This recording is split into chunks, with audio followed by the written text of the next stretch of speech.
हर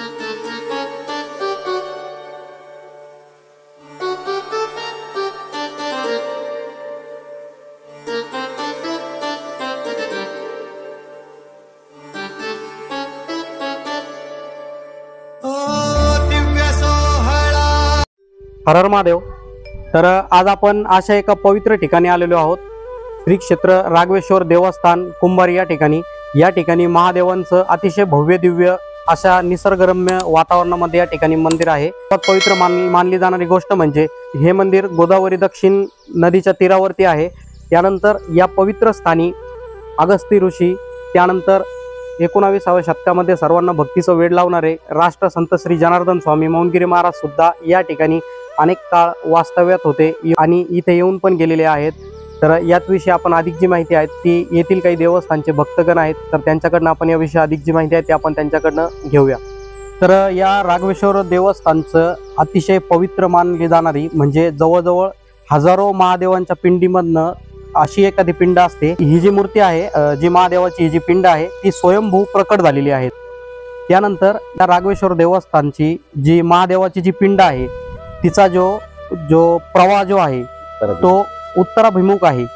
तर त्याच विषयी आपल्याला अधिक माहिती देण्यासाठी या मंदिराचे जे काही भक्त आहेत, तर काय सांगाल काका याविषयी आपण अधिक माहिती?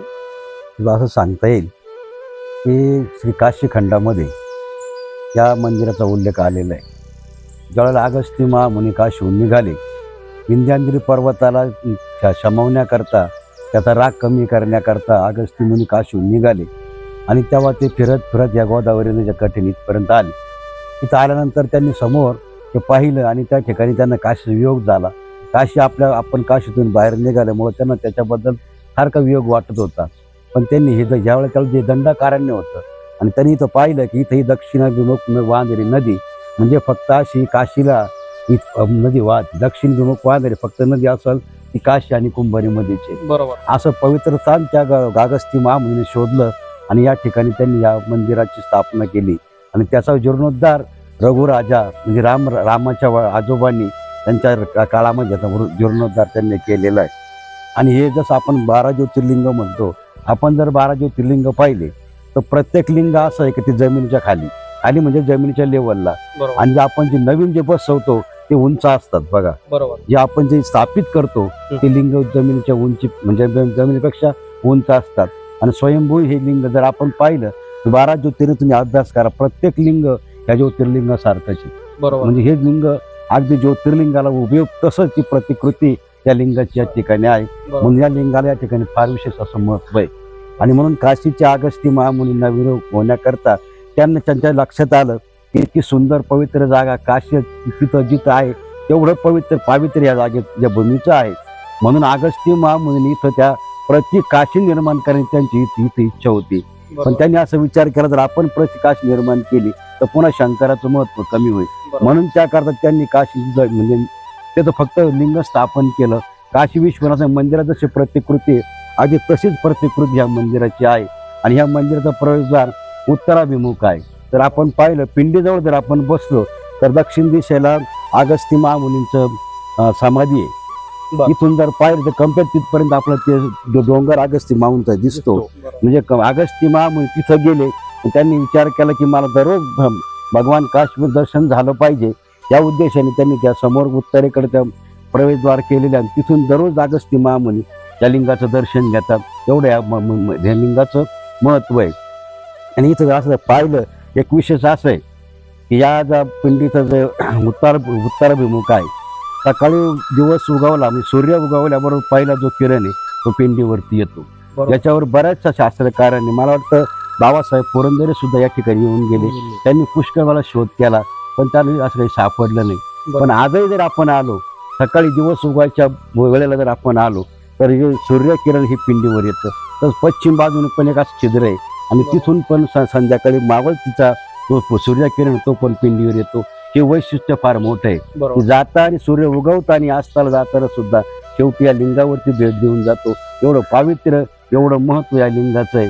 आणि म्हणून इथं आता फार असं बराच काळ गेला आणि हे थोडंसं दुर्लक्षित झालेलं मंदिर होतं, पण या ठिकाणी परमपूज्य श्री 108 मंत राघवेश्वरानंदगिरी महाराज आले आणि त्यांच्या अथक प्रयत्नातून त्यांचा जिद्द आहे बघा, त्यांच्या त्या जिद्दीतून त्यांच्या प्रयत्नातून या ठिकाणी सुंदर असा परिसर, खूप सुंदर असा परिसर निर्माण झाला. नवे नवे या ठिकाणी काशीच निर्माण झालेली आहे. बाबांची तळमळ, बाबांची जिद्द आणि थोडंसं तुमच्या आमच्या सारख्यांच्या सर्वांच्या सहकार्यातून त्या मंदिराला सुंदर असं या ठिकाणी निर्माण झालेले आहे. आणि आज पर्यटक बाहेरून येतात. कुठल्याही प्रकारची गोशाळा जवळजवळ 150 गायी या ठिकाणी आपण सांभाळतो. जवळ 16 वर्षापूर्वी आपला आश्रम सुरू झाला. एक गायच्या आज आपण 150 गायीवरती गेलो. बाबांनी सांगितलं मागू नये, पण मागितल्याशिवाय राहू नये. पण कशा करता मागा, दुसऱ्या करता मग स्वतः करता मागू नका. तसे आमचे महाराज एकदम निस्वार्थी काम, रुपयाला हात लावित नाही. आणि जनतेकरता अथक म्हणजे रात्रंदिवस सारखे धडपड त्यांची चालू आहे.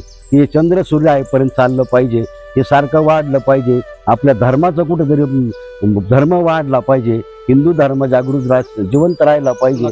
अशी तळमळ आमच्या महाराजांची एक आत्मीयतेपासून आहे. आम्ही जवळजवळ 2-4 जण म्हणजे बरेचसे तर महाराज सुरुवातीपासून आम्ही महाराजांबरोबर आहे. भगवंतांनी आम्हाला आत्तापर्यंत ठेवलं त्यांच्याबरोबर आणि अशी त्यांची कायमची तळमळ राहील. आणि अतिशय याचं महत्त्व बाबांनी वाढवलं. त्या बाबांना आपण कोटी कोटी धन्यवाद देऊया. जय बाबाजी, जय महात्मा. त्याच्यानंतर बाबा इथं जनार्दन स्वामी सुद्धा अनेक काळ या ठिकाणी राहिलेले आहेत, तर त्याबद्दल काय सांगाल आपण? आता माझ्या माहितीप्रमाणे मी स्वतः अनुभवलं की बाबा इथे यायचे. वर्षातून एकदा आमच्या जनार्दन बाबांची फेरी कुंभारीला व्हायची. आले म्हणजे अशी उत्तर नदीवरती स्नान केलं की प्रदक्षिणा मारून समोरच्या पटांगणामध्ये बाबांचं प्रवचन व्हायचं. बाबा कधी मंदिरात गेले नाही. कारण का तर बाबांनी सांगितलं हे मंदिर आहे, हा जगाचा बाप आहे. बरोबर. या जगाचं बापाचं मंदिर नाही, जगाच्या बापाचं घर आहे. ते थोडीशी पडझड दुर्लक्षित झालेले आहे. जोपर्यंत याचा जीर्णोद्धार होत नाही किंवा जोपर्यंत याचं काही होत नाही तोपर्यंत मी म्हणजे. आणि बाबा हा फार मोठा ठेवा, मी ऐकलेले, माझ्या कानाने ऐकलेलं प्रवचन, बाबांना हा फार मोठा ठेवा आहे, पण तुम्हाला समजत नाही. का इतकं मोठं तुमच्याजवळ धन दिलं देवानी, पण तुम्ही दुर्लक्षित केलं. तर या मंदिराची अतिशय छान प्रकारे जी माहिती आहे ती आपल्याला सोमनाथ नीलकंठ बाबा आहेत, भक्त आहेत या मंदिराचे इथे. तर त्यांच्याकडनं आपल्याला अतिशय छान प्रमाणे माहिती जी आहे ती आपल्याला देण्यात आलेली आहे. धन्यवाद. आणि त्यानंतर आपण आपलं एक धार्मिक कार्य म्हणून आणि सर्व धार्मिक देवस्थानची जी माहिती आहे, धार्मिक स्थळांची माहिती जी आहे ती आपण सर्वांपर्यंत पोहोचवण्याचा प्रयत्न करत आहोत. त्याच माध्यमातून हा एक आपला मानस आहे. तर नक्कीच तुम्हाला व्हिडिओ आवडली असेल तर व्हिडिओला शेअर करा, चॅनलला सबस्क्राईब करा, व्हिडिओला लाईक करा. धन्यवाद.